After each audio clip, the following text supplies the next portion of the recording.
Yo, let's go back to one of our final topics, like your Japan trip, because we didn't really talk about too much about it. You told me you found God. We're talking about spiritualization. What happened for you, my friend?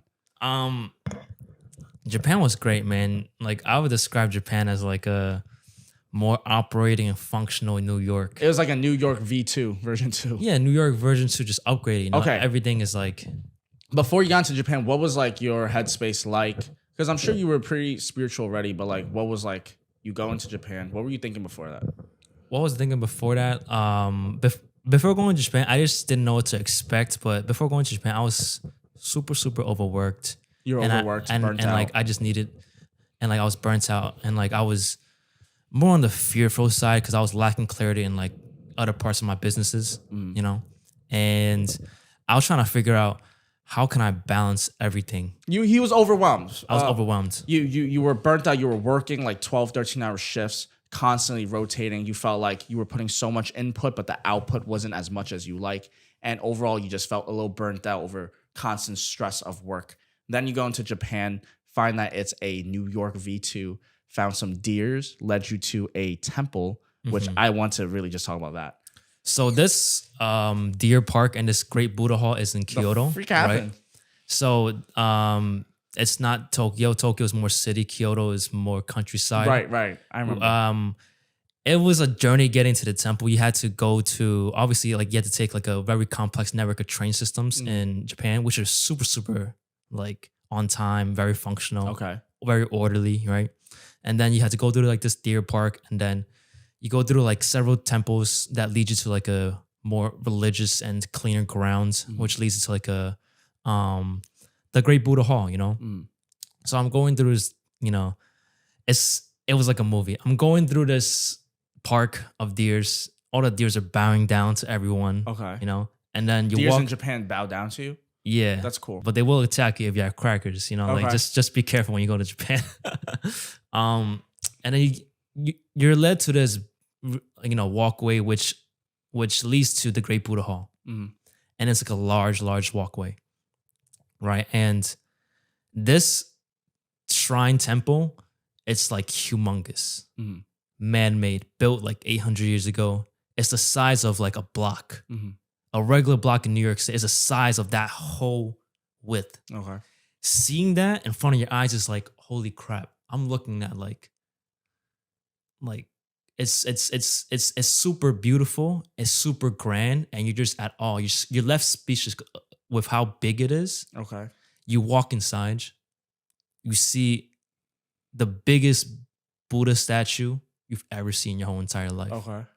Right? There's different Buddhas around too. Okay. Right? So what was that moment where it's like, oh shit? Like, I'm standing there and I'm looking at this Buddha statue, and I'm like, holy crap. I am like at the presence of a God right now. I'm present at like a higher spiritual dimensional being. And like there's obviously like there's like tourists around, but like I felt like even though I was there and there were tourists around, it was like just me and Buddha, And then obviously like I was like praying for the help of my family, for help from like myself, my business, my partners, my friends, my family as well. And I'm just like, I'm not trying to ask Buddha anything. I'm just trying to say, hey, like I just want my family, my business to prosper, but let me know what I can do for you. You know what I'm saying? Like don't do anything for me. Let me know what I can do for you. it's a really good subject to talk about. So I don't want to get too religious, and for everybody that watches, you guys can believe what you believe. I believe that the higher power, we'll call him the man above, he likes it when people work hard. I feel that if you're creating a being, you don't want them to be lazy. You want them to be a little bit more driven. And just like how Newton's law, there's an equal and opposite force to everything, just like how there's a man above, there's probably a man down below. So, right, good, evil, love, fear. So the only way you could contaminate people that, are trying to work hard is by giving them fear. That's why we always are in a constant battle of fear. And going back to what I just said, I think that our, goal of life, or, I like to look at it like this. It's, we want to show, we want to show God, we want to show the man above that, we are trying our best. Are we perfect? No.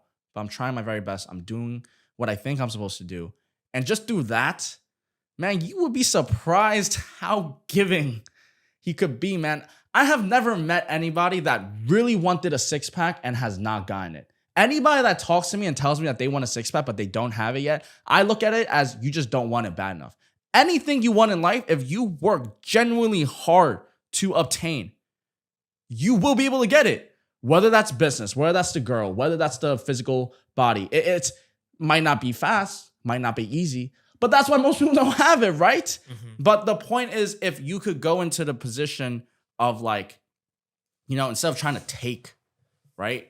And trying to be like, oh, why do I not have this? Why not have that? Be thankful for what you have, everything that you already have. Like maybe you just have a being. Like better than a lot of people, because some people can't even walk. You have that. Okay, that's called gratitude. Now, because you have that, how could I help serve other people? And How can you give? How can you give? You'll be so surprised on this law of the universe called karma. Karma is so real, bro. Like when you put bad energy out, it will come back to you. And this is the sickest thing that I heard. It's like if you, and this is just an analogy, it's all metaphors.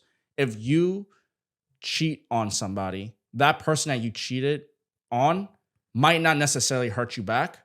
But best believe somewhere down the line, you might get cheated on or somebody else might hurt you. So it's like karma will hit, but it's not like a direct thing. Mm-hmm. And you would never expect it. You might be like, oh, wow, I found this perfect lady and we're so perfect together. And then boom, all of a sudden. But you cheated on another girl before. Like something like that always happens. And then you wonder, well, why did I get cheated on?